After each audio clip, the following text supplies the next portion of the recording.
Buenos días, amada iglesia. Que el Señor les bendiga. Reciban un cordial saludo de parte de la Iglesia Bautista de Cristo El Salvador, iglesia donde el Señor me ha tenido a bien participar en su ministerio. Y bueno, me siento gozoso de poder estar aquí en esta mañana con ustedes, después de tener cierto tiempo sin poder estar aquí en la casa que me vio crecer, que me permitió desarrollarme como ministro. Y es para mí una gran bendición poder estar aquí en esta mañana junto a ustedes y ministrando la palabra del Señor. Voy a pedir que por favor estemos buscando nuestras Biblias en Gálatas capítulo 4. Ya le puse ya 3 capítulos más a Gálatas. Gálatas capítulo 4, versículo 9.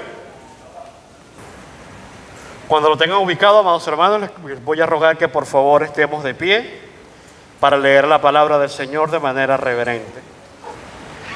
Vamos a estar leyendo Gálatas capítulo 4, versículo 9, específicamente las partes A y B. ¿Todos tenemos la cita, amados hermanos? Les invito entonces que todos juntos podamos estar leyendo esta porción de la palabra de Dios. Dice la palabra del Señor de la siguiente manera: ciertamente, todos juntos, ciertamente en otro tiempo, no conociendo a Dios, servíais a los que por naturaleza no son dioses.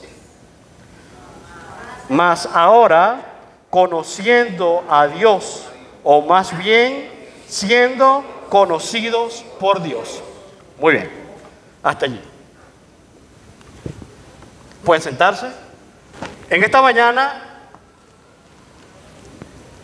vamos a estar hablando de un tema que a nosotros nos incumbe. Y nos incumbe desde el momento en que nacemos. ¿Por qué? Porque yo quiero hablar con ustedes en esta mañana acerca de los nombres. A ver, ¿hay alguien aquí que en esta mañana no tenga un nombre? Que levante la mano quien no tenga nombre. ¿Nadie? Muy bien. Y es que, si se quiere, uno de los primeros derechos que nosotros adquirimos cuando nosotros nacemos es precisamente el de poseer identidad. Una persona que no tiene identidad es una persona que básicamente no existe. Una persona requiere de un nombre porque requiere ser identificado.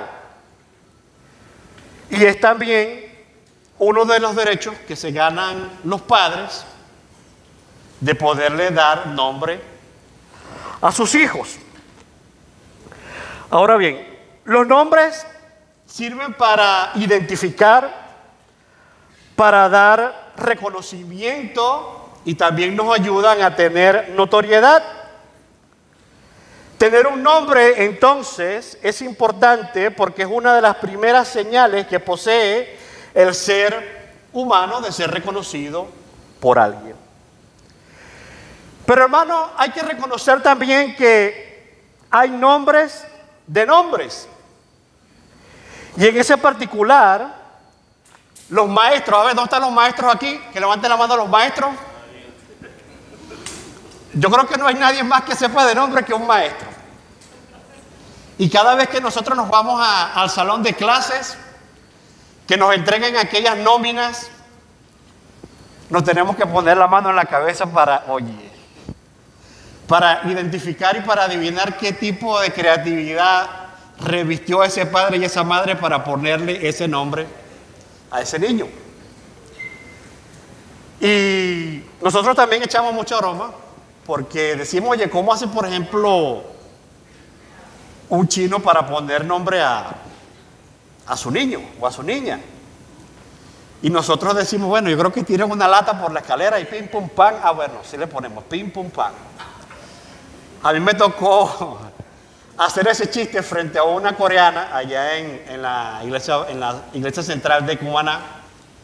Y de broma no me bajó del carro porque se ofendió cuando yo le hice ese chiste. Pero lo cierto es, amados hermanos, que hay nombres que son de bendición y hay nombres que pareciera que cuando son asignados se convierten inmediatamente en una maldición para la persona que los recibe. En la palabra del Señor, por ejemplo, nos encontramos en 1 de Crónicas, capítulo 4, del 9 al 11, la historia de un hombre llamado Jabes. Jabes, que en hebreo significa aquel que es capaz de causar dolor, para una cultura que estaba profundamente relacionada con el significado de los nombres y que a aquel significado se le asignaba una importancia porque se supone que debía normar la vida completa de ese hombre. Aquel hombre se sentía perseguido por la suerte de su nombre y le pidió a Dios que cambiara la suerte de aquel nombre. Y dice la palabra del Señor que Dios cambió aquel nombre de ese hombre de ser capaz de crear dolor a convertirse en el hombre más honorable y más destacado dentro de toda su familia. Y esa es una de las bendiciones que tiene nuestro Padre Celestial, que puede cambiar nuestro nombre de maldición a bendición. Pero yendo ahora a la realidad que en esta mañana nos reúne aquí, nos toca entender y estudiar qué tipo de nombres recibimos nosotros. ¿Cómo nos identifica a la gente como creyentes en Cristo? ¿Y cuál es la identidad que nosotros ofrecemos como creyentes en Cristo? ¿Qué tiene que ver los nombres con nosotros en esta mañana? Pues la respuesta es sencilla. Muchos en esta mañana podrían referirse a nosotros preferiblemente con 4 nombres importantes. Estos 4 nombres de los cuales yo les voy a hablar en esta mañana,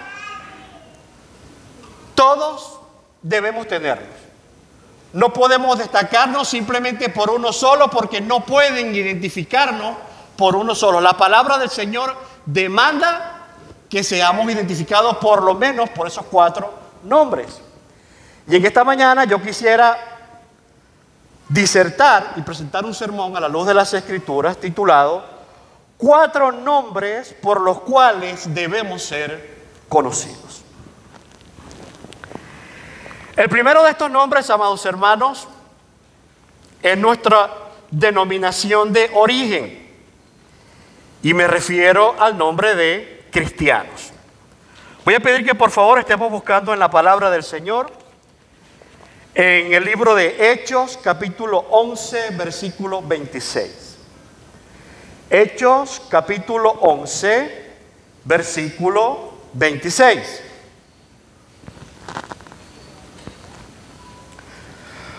Cuando nosotros hablamos del nombre de cristianos, estamos hablando de la denominación de origen que tenemos todos los creyentes en Cristo. Hay muchos nombres en el mundo, pero cuando ese nombre tiene una denominación de origen, le da una importancia y una relevancia que coloca ese objeto o que coloca a esa persona por encima del resto. Por ejemplo, y me disculpan que utilice este ejemplo, pero usted puede ir a comprar un vino, una botella de vino blanco espumante a cualquier expendio de licor, y cuando se la venden, le dice, bueno, son 4 o 5 dólares, no sé cuánto cuesta eso ahorita.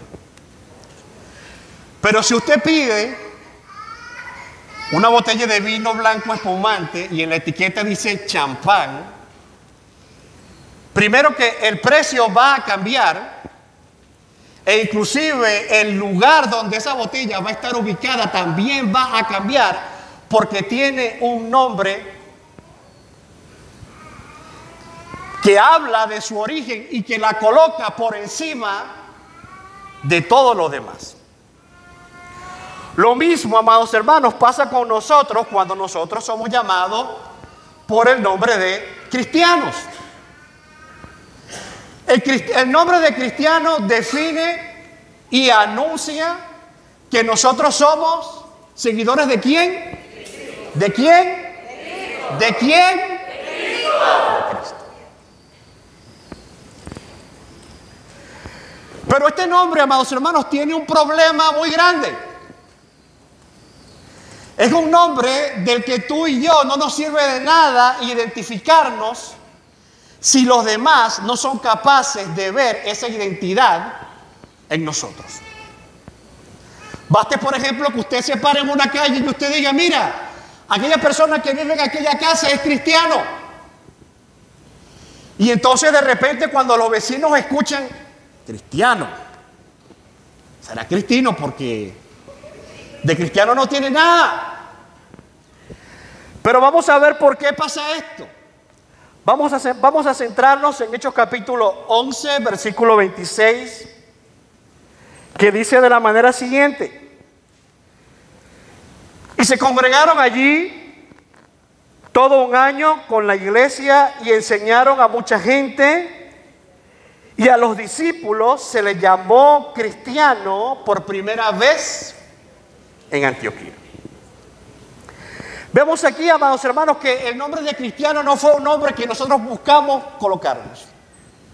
Fue un nombre con el cual la gente que no conocía de Dios comenzaron a identificar a aquellos primeros discípulos que estaban predicando la palabra del Señor. Pero lo más resaltante de aquello es que, por ejemplo, cuando nosotros leemos en la palabra del Señor acerca de la iglesia de Antioquía, que fue donde los primeros creyentes recibieron el nombre de cristianos, fue una iglesia que particularmente no se habla de que se dedicaron a hacer milagros. No fue una iglesia de que se habla particularmente que se dedicaron a hacer prodigios, sino que su labor más grande y en la que se pulieron fue precisamente en desarrollar la misión, en predicar el evangelio, en anunciar las buenas nuevas a toda criatura. Y esta labor les llevó a ser tan excelentes que ellos lograron identificar oportunidades que muchas otras congregaciones no fueron capaces de ver. Ellos se identificaron, o la gente los identificó con su maestro, haciendo lo que el Señor Jesucristo hacía mejor, que era predicar las buenas nuevas del evangelio. El nombre de cristiano, amados hermanos, aparece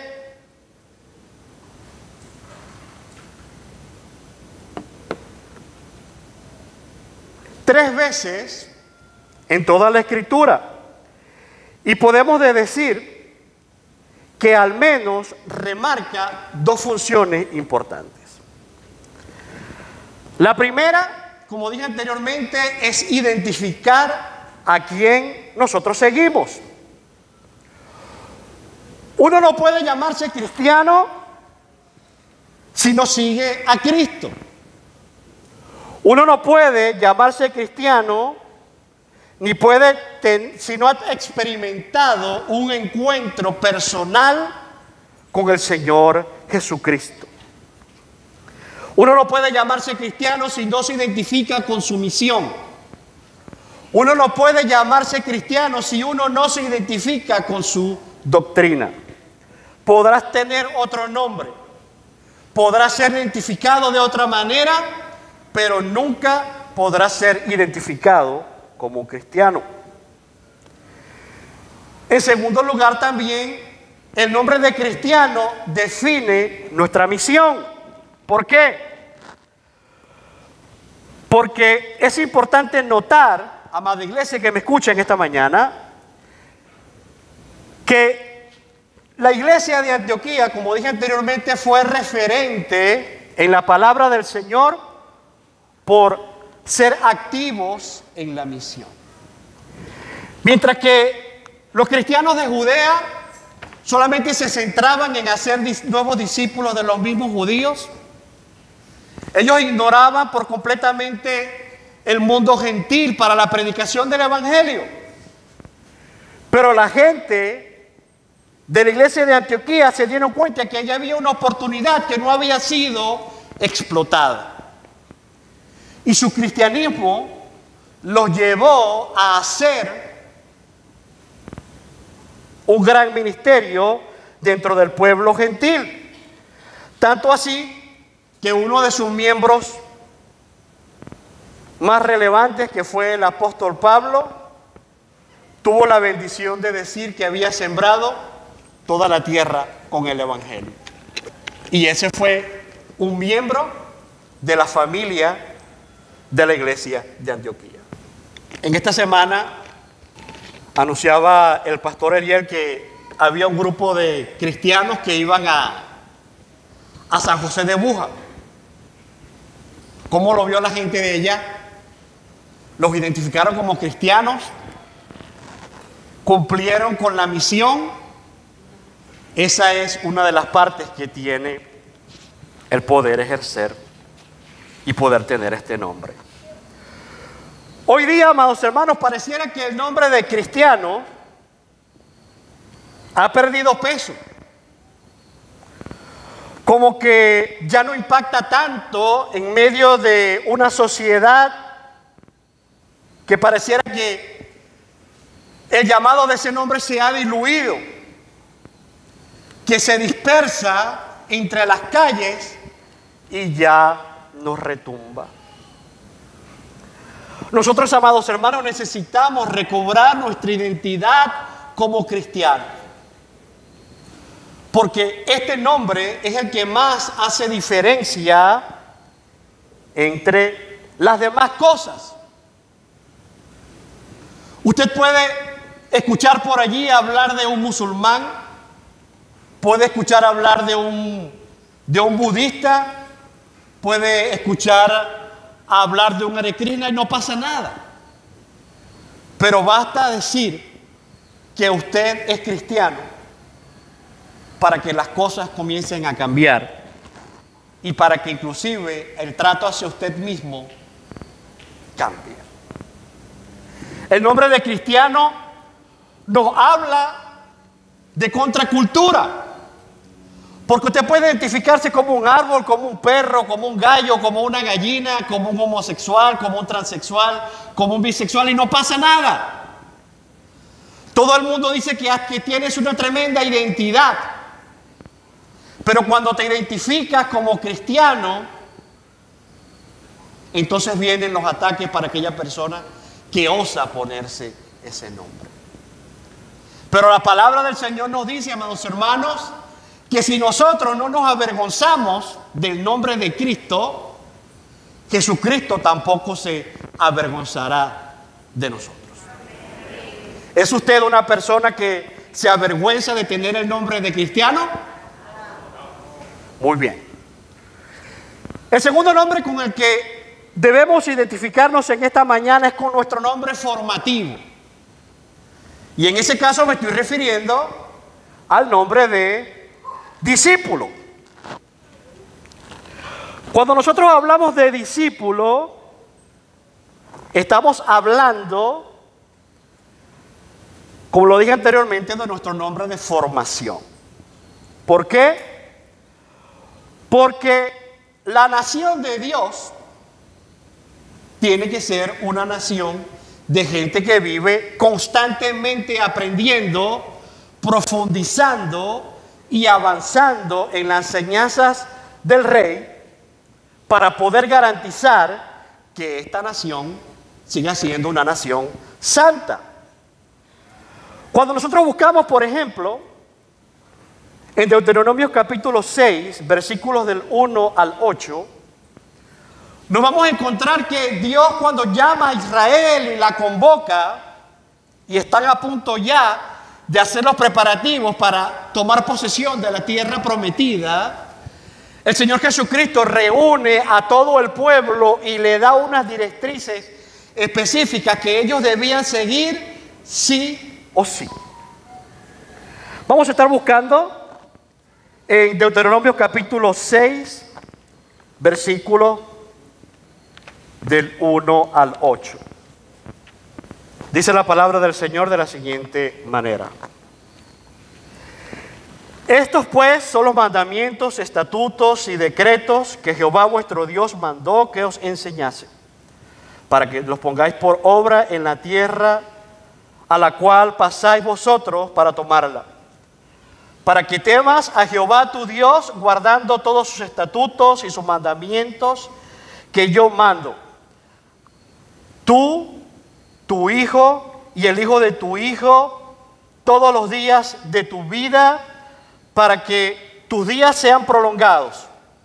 Oye pues, oh Israel, y cuida de ponerlos por obras, para que te vaya bien en la tierra que fluye leche y miel, y os multipliquéis, como te ha dicho Jehová, el Dios de tus padres.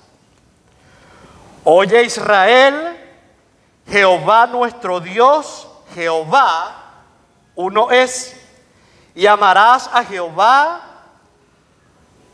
tu Dios, de todo tu corazón, de toda tu alma y con todas tus fuerzas.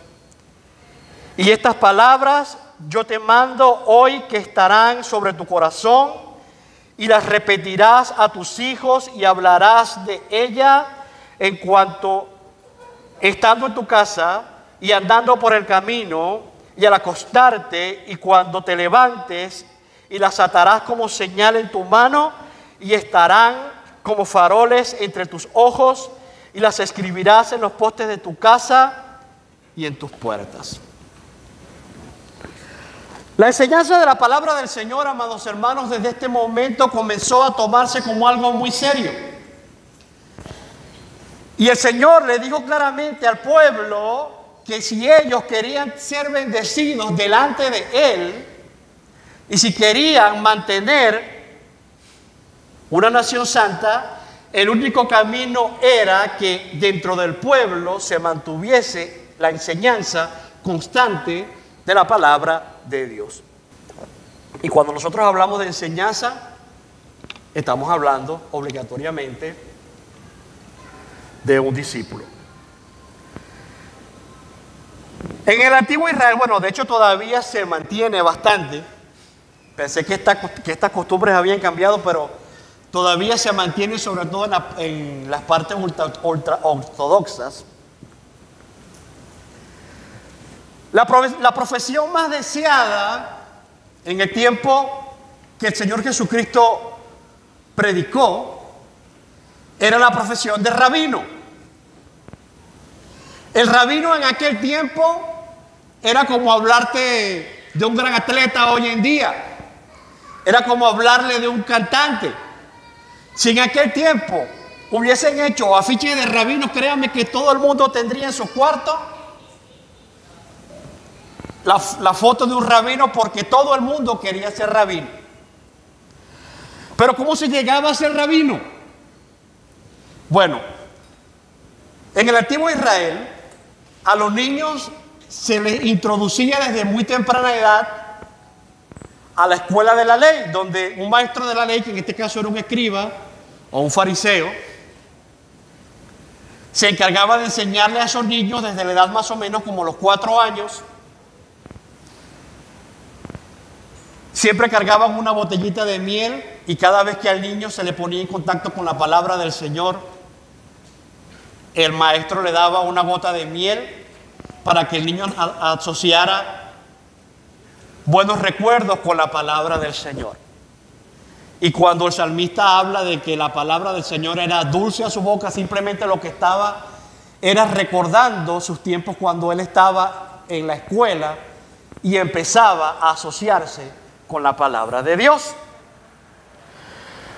Pero vemos, amados hermanos, que después que el muchacho llegaba más o menos a la edad de entre unos 10 o 11 años, se le empezaban a hacer exámenes. Y si el maestro veía que no tenía muchas cualidades, lo hacía desistir de seguir estudiando y le decía: oye, mira, yo creo que es mejor que... ¿Qué es lo que hace tu papá? No, mi papá, él es pescador. Bueno, yo te recomiendo que tú vayas aprendiendo a pescar también, porque esto de la palabra de Dios como que no es lo tuyo.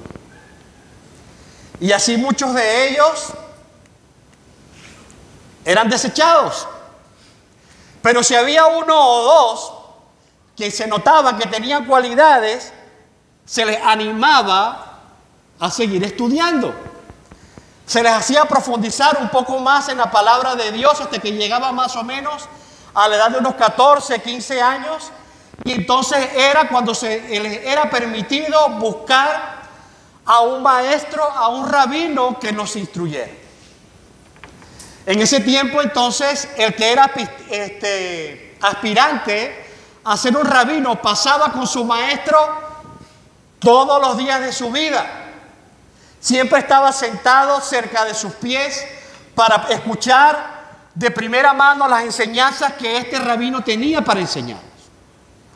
Uno de los piropos más grandes que se le podía dar a un aspirante a rabino en ese tiempo era que le dijeran: el polvo de tu maestro te cubre. Porque eso significaba que tú estabas tan pegado a tu maestro que sus costumbres, sus ademanes, sus palabras se estaban calando en ti. Esa persona inclusive copiaba la manera como su rabino predicaba. Pero si tú querías, por ejemplo, optar por un buen maestro, tenías que demostrar que tenías muchísimas cualidades para que ese maestro te enseñara. Porque los grandes maestros no tenían cualquier discípulo. Pero dentro de esta categoría de maestros había un grupo de maestros que resaltaban. Estos rabinos se les decía que tenían minsta. El minsta es una palabra que viene del hebreo que significa autoridad. Y aquel rabino que tenía minsta tenía la autoridad para cuando estaban en la sinagoga discutiendo la palabra del Señor, mientras los otros rabinos solamente podían limitarse a citar interpretaciones de otros rabinos. Antes de ellos, los rabinos que tenían autoridad o minsta podían dar sus propias opiniones acerca del pasaje. Podrían dar sus propias interpretaciones del pasaje y todo el mundo tenía que hacerles reverencia. ¿Y saben ustedes cuál rabino tenía minsta en el tiempo de Cristo? ¿No se imaginan? No, Jesucristo. ¿Por qué? Porque Jesucristo interpretaba la palabra del Señor bajo la autoridad del reino. Y era una tremenda bendición, porque ya se deben estar dando cuenta que aquellos 12 que el Señor Jesucristo escogió no tenían ante los ojos del mundo ningún tipo de chance de estar con un rabino aprendiendo, y mucho menos con uno que tuviese vista. Aquellos hombres, amados hermanos, realmente llegaron a amar a Jesucristo porque quien los escogió no fue un maestro cualquiera. Ser discípulo, amados hermanos, de Jesucristo no es cualquier cosa. Cualquiera puede identificarse que su maestro es Sócrates o Aristóteles o René Descartes, pero si usted es discípulo de Cristo, usted no es discípulo de un maestro cualquiera. Y no solamente por esta razón, sino porque Jesucristo es el único maestro que escoge a sus discípulos. Mientras los demás discípulos buscaban por allí a qué maestro buscar, Jesucristo es el único que tiene discípulos que Él quiere tener. Así que si en esta mañana usted se identifica como discípulo, usted tiene que darle gracias a Dios como yo, de rodillas, porque el discipulado que nos ofrece el Señor Jesucristo no solamente nos da enseñanza, sino que nos da también oportunidad de salvación. El discipulado, amados hermanos, con el cual Jesucristo nos incluye, no solamente es para formarnos en una escuela, sino también para formar ciudadanos del reino de Dios. Y nosotros tenemos que agradecer, como aquellos 12 primeros, la oportunidad que Dios nos ha dado de ser discípulos de Cristo.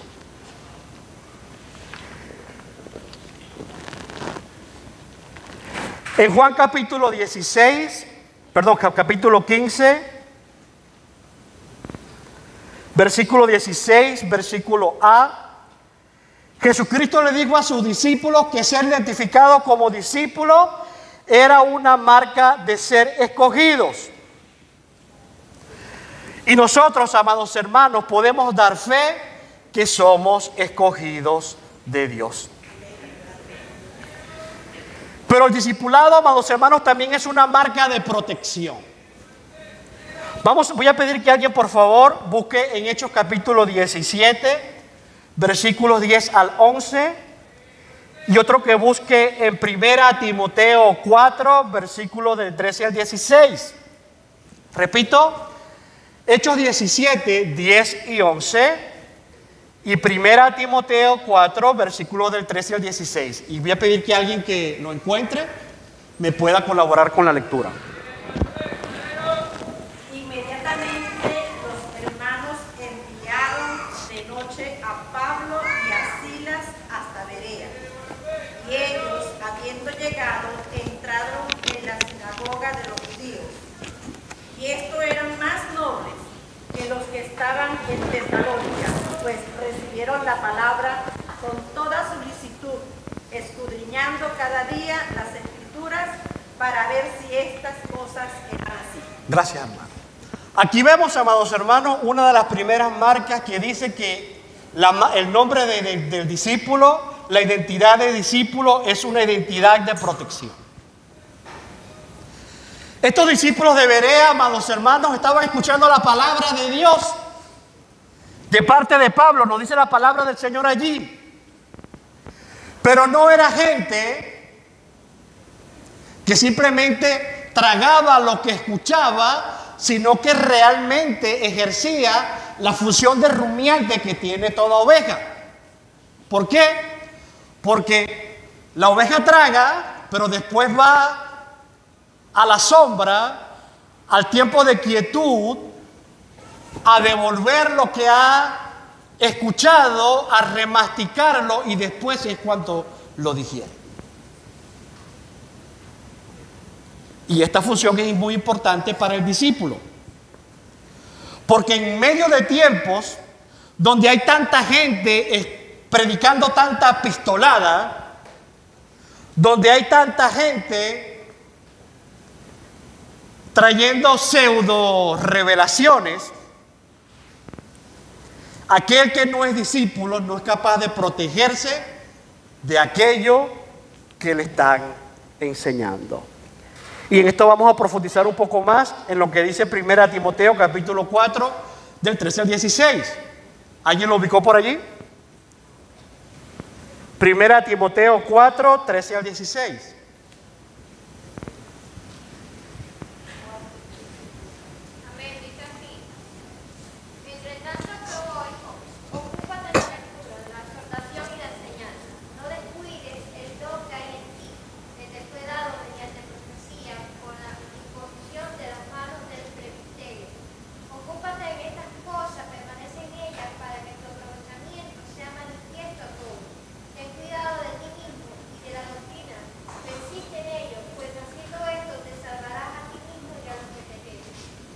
Gracias, hermano. Dios te bendiga.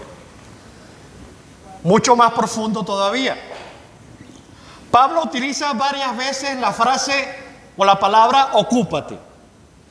Ocúpate en estudiar, en profundizar, en meterte en la doctrina, Porque los tiempos que están corriendo son tiempos malos, son tiempos difíciles. La palabra está siendo tergiversada. Por allí hay muchos grupos que se están levantando y están diciendo: vamos a escribir otra Biblia porque supuestamente la Biblia que estamos predicando ya ha perdido relevancia, no es capaz de adaptarse a las necesidades que tenemos hoy. Y en realidad lo que están queriendo decir es porque me sigue pegando y pegando duro y ya no hallo ya cómo quitarme ese chaparro que me tiene el Señor encima. Pero lamentablemente, amados hermanos, pareciera que en nuestras iglesias se está perdiendo el interés por el discipulado, el interés por convertirse en discípulos activos, y cada vez más nos estamos acostumbrando a comer comida regurgitada, comida que ya otro digirió. Inclusive ya no solo se le puede llamar comida. No sé cuántos de ustedes han visto que van a empezar a eliminar el ganado, supuestamente que para proteger la capa de ozono. Y la alternativa que están proponiendo son unas impresoras que imprimen carne sintética que pretenden dárnosla a comer. ¿Qué es eso? No sé. Pero no se rían mucho porque hay mucha gente dentro del pueblo cristiano que está comiendo palabras sintéticas. Y se la comen así con aquella avidez y no la analizan, no la digieren, no piensan bien en lo que están escuchando, simplemente que se llenan de eso y se acostumbran a comer eso. Los identificamos rápidamente porque cada vez que citan algo dicen: no, porque fulano dijo esto y fulano dijo aquello, pero no son capaces de decir: la palabra del Señor dice esto, porque no son discípulos que están centrados en el estudio de la Escritura. No tienen un estudio personal y formal de la Escritura. No apelan al Espíritu Santo que nos ofrece sabiduría para que les llene de sabiduría y poder tener un entendimiento propio de las Escrituras. Y ese, amados hermanos, no es un discípulo activo del Señor.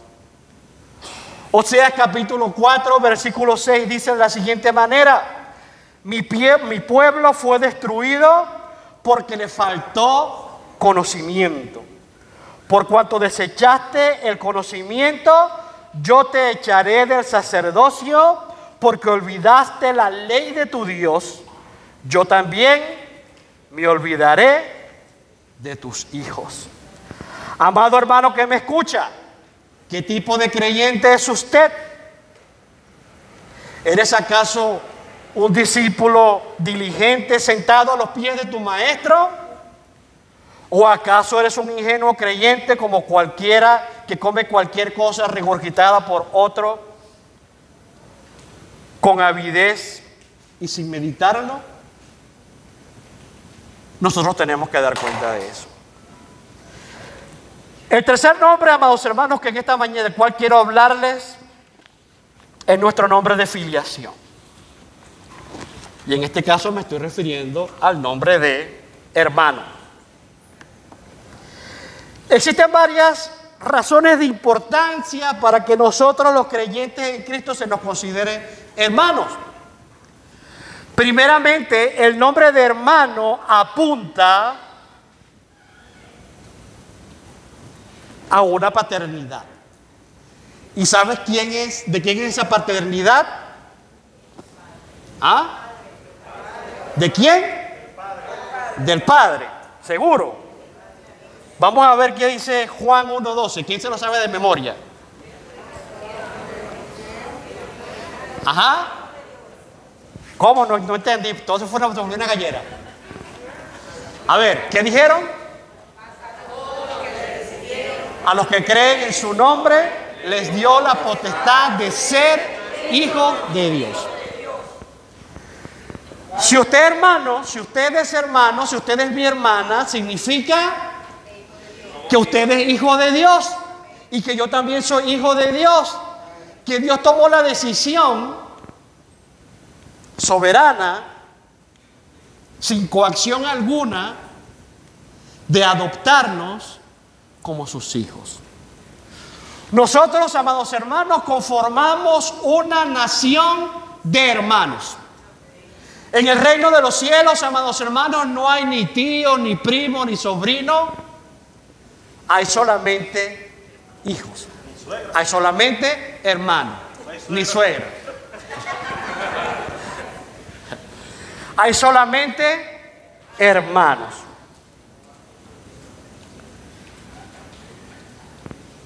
Esto también, amados hermanos, se ve corroborado en Romanos capítulo 8, versículos 14 al 17, donde Pablo le dice a los romanos que el Espíritu Santo da testimonio a nuestro espíritu de que nosotros somos hijos de Dios. Y no solamente hijos de Dios, sino que somos coherederos con Cristo y que por su sacrificio hemos sido adoptados por el Padre. Y no solamente vamos a ser hijos, sino que dice que vamos a ser coherederos con Cristo. Entonces, amados hermanos, tenemos que alegrarlo porque nosotros somos hermanos. Pero no solamente eso. El nombre de hermano también conlleva bendición. Si nosotros buscamos, por ejemplo, en Salmo 133, versículo 1 al 3, que dice: mirad cuán bueno y cuán delicioso es habitar los hermanos juntos y en armonía. Y luego, ¿qué dice? Es como el óleo, cabeza, la cual desciende sobre la barba de Aarón y baja hasta el borde de sus vestiduras. Allí hablamos de que estar en hermandad es una señal de bendición y de distinción también. Aquel aceite con que ungían al sacerdote era un aceite perfumado. Por donde quiera que ese hombre pasara, dejaba el rastro. Entonces, nuestra hermandad nos adorna. Nuestra hermandad nos bendice y nos distingue. Y dice la palabra del Señor: es como el rocío de Hermón que desciende sobre los montes de Sión, porque allí envía Jehová bendición y vida eterna. Somos una nación, una generación y un pueblo para generar bendición y vida eterna. Ese es, amados hermanos, el grupo que en esta mañana está congregado aquí. Ese es, amados hermanos, la condición que le ha dado el Señor Jesucristo al grupo que está congregado aquí. Un grupo para ser de bendición y de vida eterna. Pero también, amados hermanos, nuestra identidad como maestros nos lleva al desarrollo mutuo.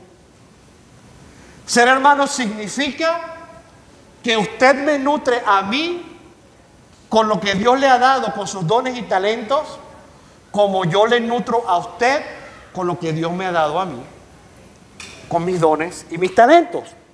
Si buscamos, por ejemplo, en Efesios capítulo 4, versículos del 11 al 13, nos dice de la siguiente manera: y Él mismo constituyó a unos apóstoles, a otros profetas, a otros evangelistas, a otros pastores y maestros, a fin de perfeccionar, escuche bien, a fin de perfeccionar a los santos por la obra del ministerio para la edificación del cuerpo de Cristo.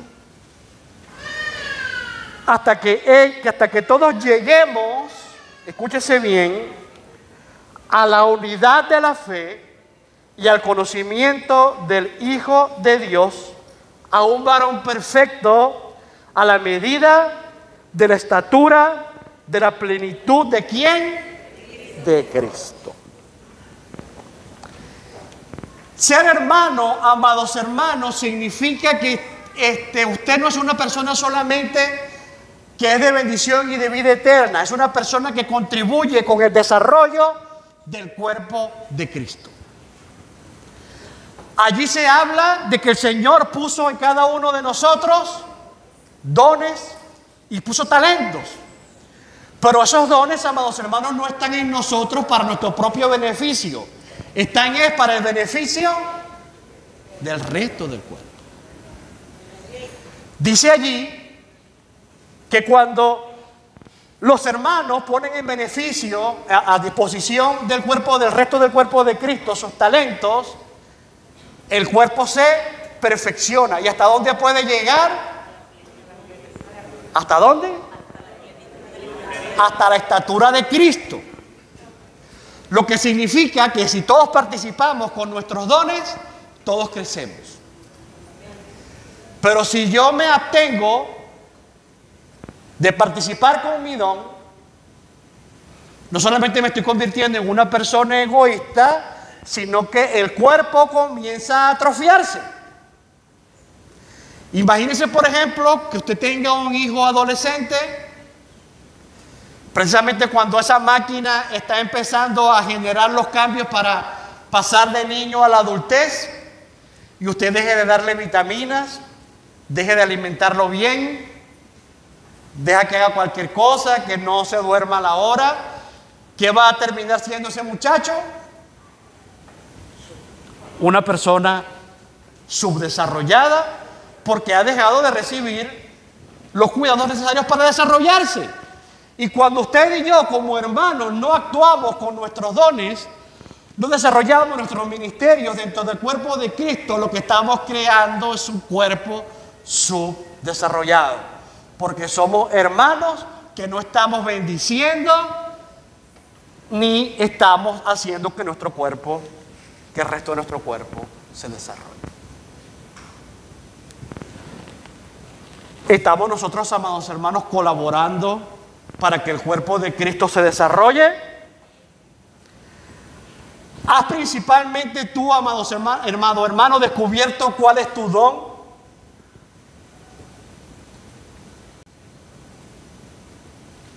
¿Cuántas personas se benefician del ejercicio de tu don? Esto nos lleva al último nombre del cual yo quisiera hablarles a ustedes en la mañana de hoy. Y para ello yo quisiera que estuviésemos buscando en 1 Corintios 4, versículo 1. 1 Corintios 4, versículo 1. Por favor, quien lo encuentre, colabóreme con la lectura. Así pues, tengamos los hombres por servidores de Cristo y administradores de los ministerios. ¿Somos capaces de identificar el nombre del que se habla allí? Servidores, siervos, más específicamente.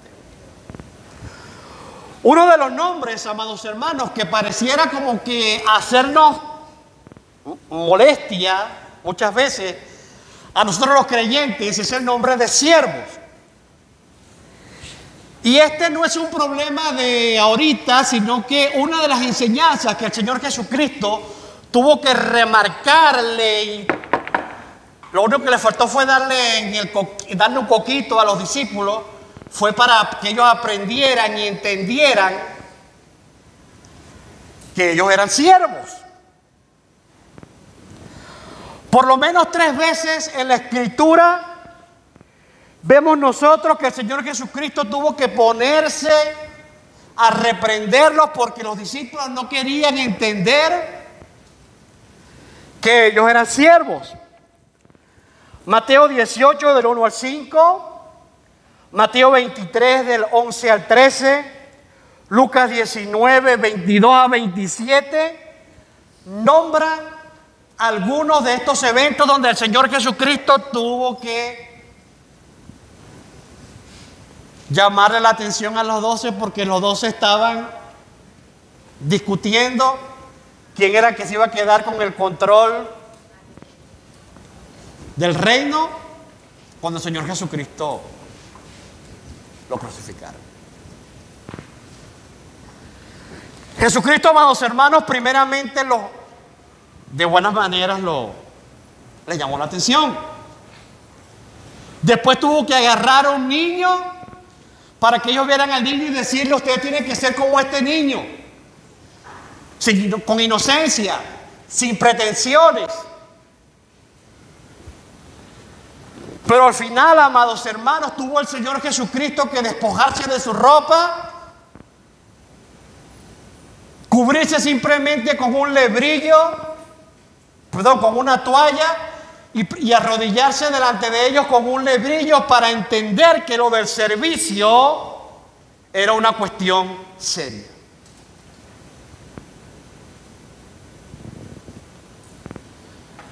Dios no quería, amados hermanos, el Señor Jesucristo no quería, amados hermanos, como hoy en día muchos pretenden para inflar sus egos,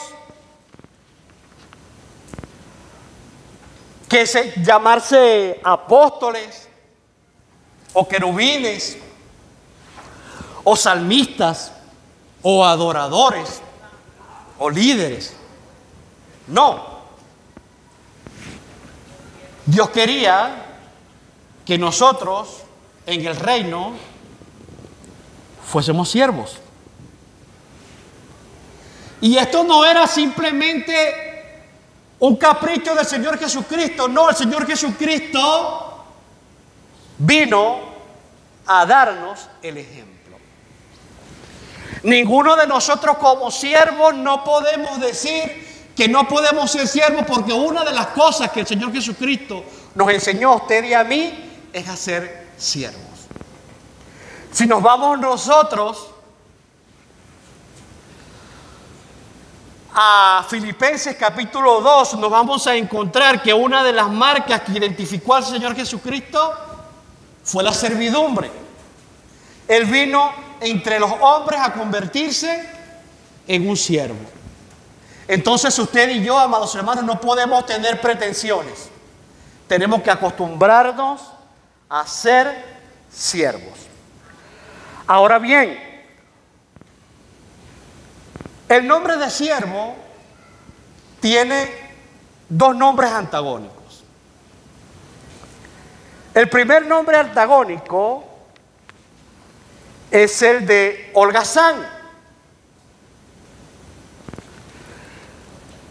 En la palabra del Señor nos vamos a encontrar que el Señor Jesucristo, en una parte de la parábola que refirió el Señor Jesucristo, para no hacer la predicación más larga, Él le dijo a sus discípulos que el reino de Dios era como un hombre que había tomado a 3 de sus siervos. A uno le dio 5 minas, a otros 3 y a otros 1. Y se las dio a esos siervos para que negociaran y entregaran cuentas al final de lo que habían hecho con ellas. Los 2 primeros negociaron y trajeron el fruto de su trabajo al Señor Jesucristo, o al Señor de las minas.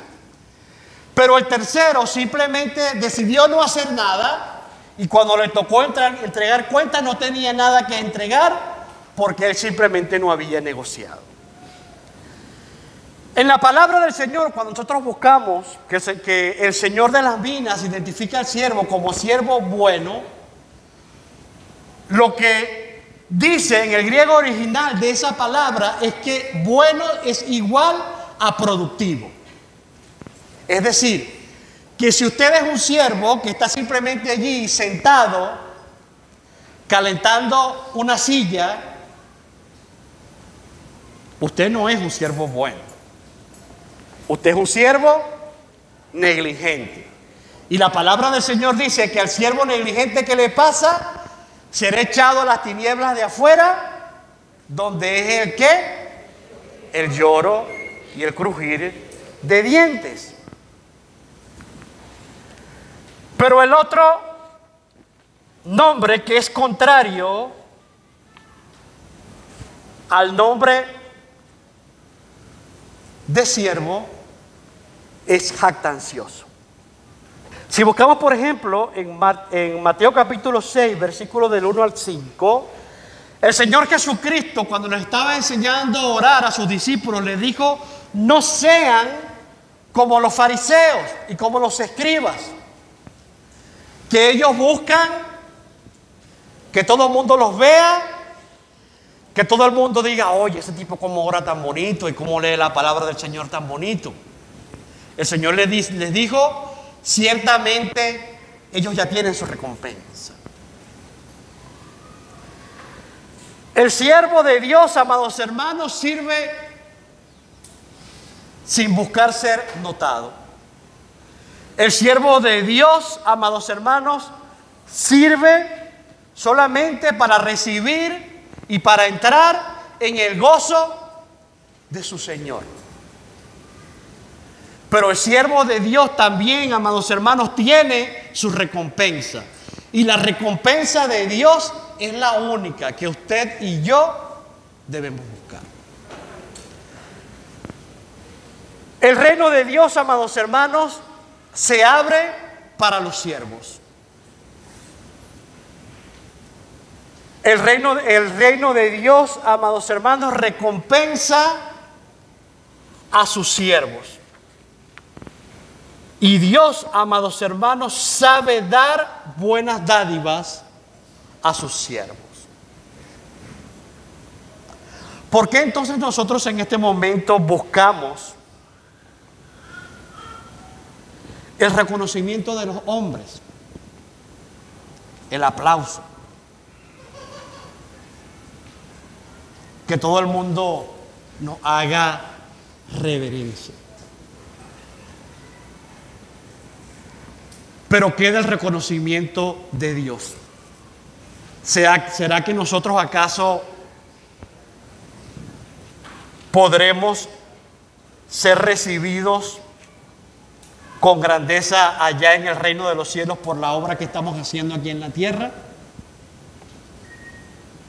¿Será que nuestro Padre Celestial nos dirá: buen siervo y fiel, en lo poco has sido fiel, en lo mucho te pondré? Y decirnos: entra en el gozo de tu Señor. ¿O nos están esperando los guaruras que están allá en el cielo para sacarnos a las tinieblas de afuera porque simplemente hemos sido unos negligentes?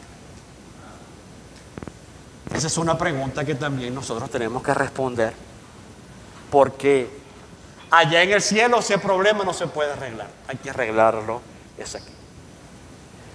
Hemos visto en esta mañana, amados hermanos, 4 nombres con los cuales debemos identificarnos. ¿Se acuerda usted cuál es el primero? Cristiano. Nuestro nombre de origen, el que anuncia y nos identifica con el que seguimos, con el que nos transformó. El segundo, discípulo. ¿Por qué debemos ser discípulos? Porque tenemos que ser estudiosos de la palabra. Dice la palabra del Señor en 2 Timoteo capítulo 2: procura con diligencia presentarte a Dios aprobado como obrero que no tiene de qué avergonzarse y que usa bien la palabra de verdad. 2 palabras para ser discípulo: procurarlo y con diligencia. ¿Cuántos de nosotros, amados hermanos, estamos procurando con diligencia perfeccionarnos en el conocimiento de la palabra de Dios? El tercer nombre, amados hermanos, ¿cuál es? El de hermano. Somos una nación bendecida, y aquí podemos decir que somos bendecidos para bendecir. Yo te bendigo a ti con mis dones. Yo te bendigo a ti con lo que tengo para darte, pero tú también me bendices a mí con lo que Dios te dio a ti, los unos a los otros. También dice la palabra del Señor en el libro de Eclesiastés capítulo 4, que mejor son 2 que 1, y que el cordón de 3 no puede quebrarse rápidamente. Cuando tú y yo estamos unidos como hermanos en el nombre de Cristo, difícilmente podemos nosotros caer. Y si caemos, nos levantamos los unos a los otros. Finalmente, amados hermanos, el último nombre es de siervo. El nombre de siervo, amados hermanos, nos lleva a ti y a mí a la humildad. Nos lleva a ti y a mí a esperar una grandeza, sí, pero no una grandeza que es reconocida por los hombres, sino es una grandeza que es reconocida por nuestro Señor, por nuestro Rey. Y yo espero ver, cuando estemos allá en el reino, y cuando el Señor, cuando estén allá abriendo las puertas para entrar a las bodas del Cordero, que nuestro Rey, que nuestro jefe, que nuestro maestro nos diga: ven pues, siervo fiel, entra al gozo de tu Señor. ¿Cuántos esperamos estar allí? ¿Cuántos esperamos estar allí? ¿Cuántos esperamos estar allí? Vamos a inclinar nuestros rostros para orar.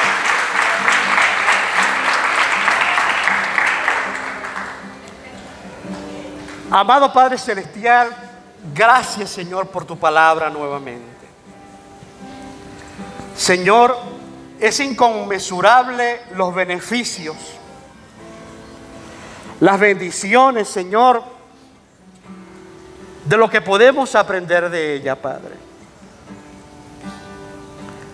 Señor, no habíamos entendido hasta este momento, Padre Santo, lo que dice, Señor, en tu palabra, que al que cree en ti, tú le darás un nuevo nombre.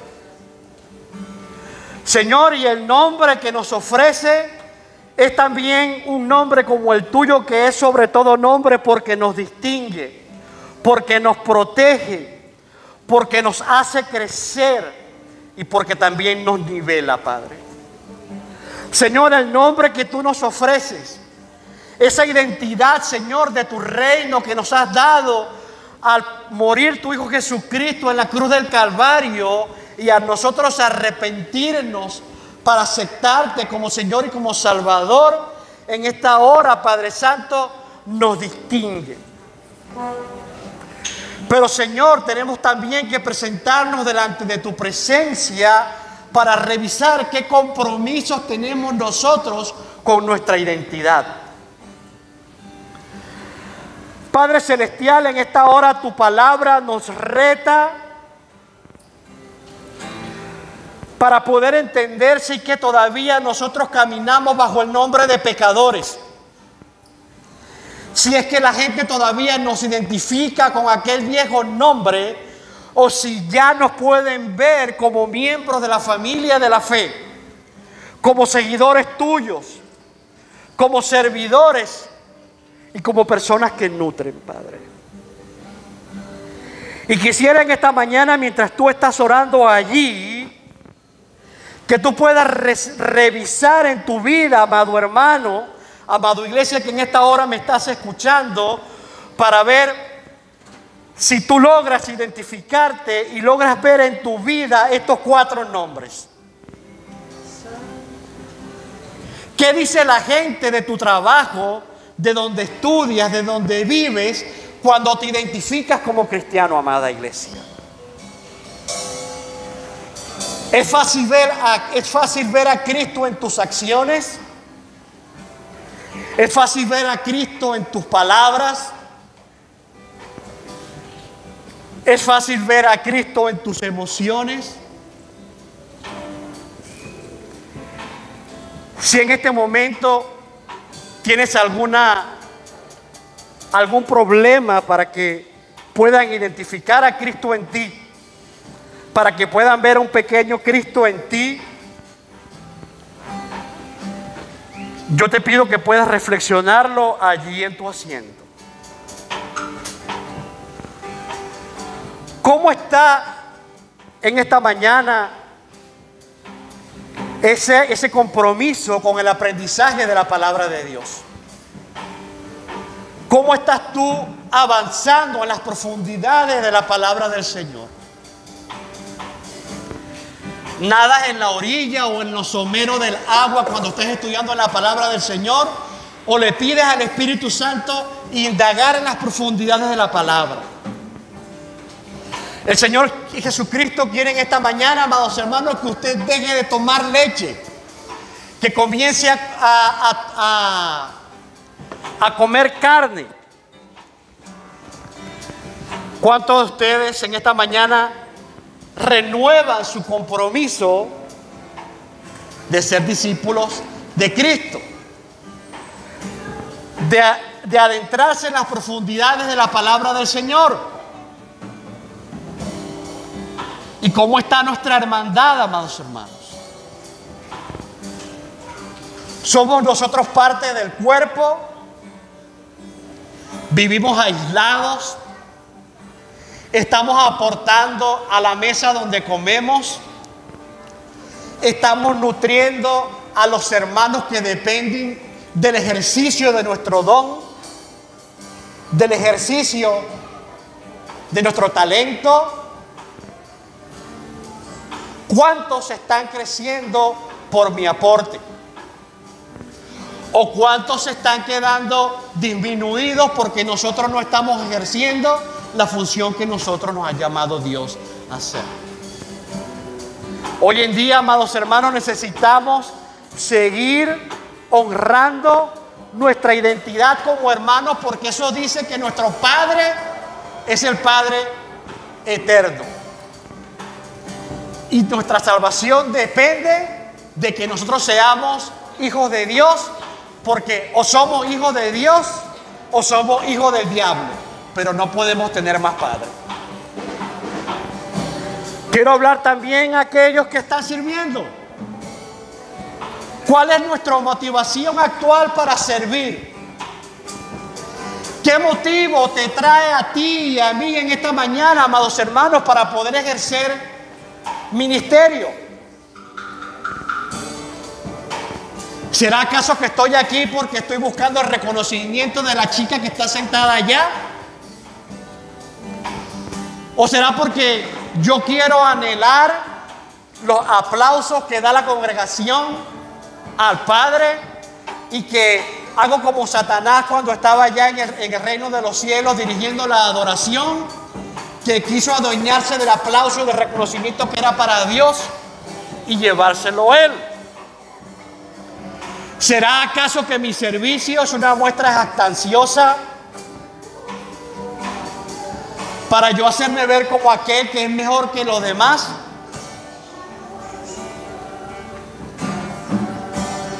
¿O será que nosotros reconocemos con humildad y decimos que al final siervos inútiles somos porque solamente hicimos lo que se nos mandó a hacer? Si usted en esta mañana, amado hermano, está en alguna de estas situaciones y requiere revisar alguna de esas identidades, yo te invito a que puedas ponerte de pie y puedas pasar aquí esta mañana. En un mundo, amados hermanos, donde la identidad pareciera estar cambiando y ahora nos podemos identificar con cualquier cosa, Dios demanda de ti y de mí que nosotros tengamos nuestra identidad clara. Y tenemos que ser reconocidos. Se nos urge ser reconocidos como cristianos, como discípulos, como siervos y como hermanos. ¿Cuántos en esta mañana quieren venir delante de Dios para comprometerse con esas identidades que Cristo nos ofrece?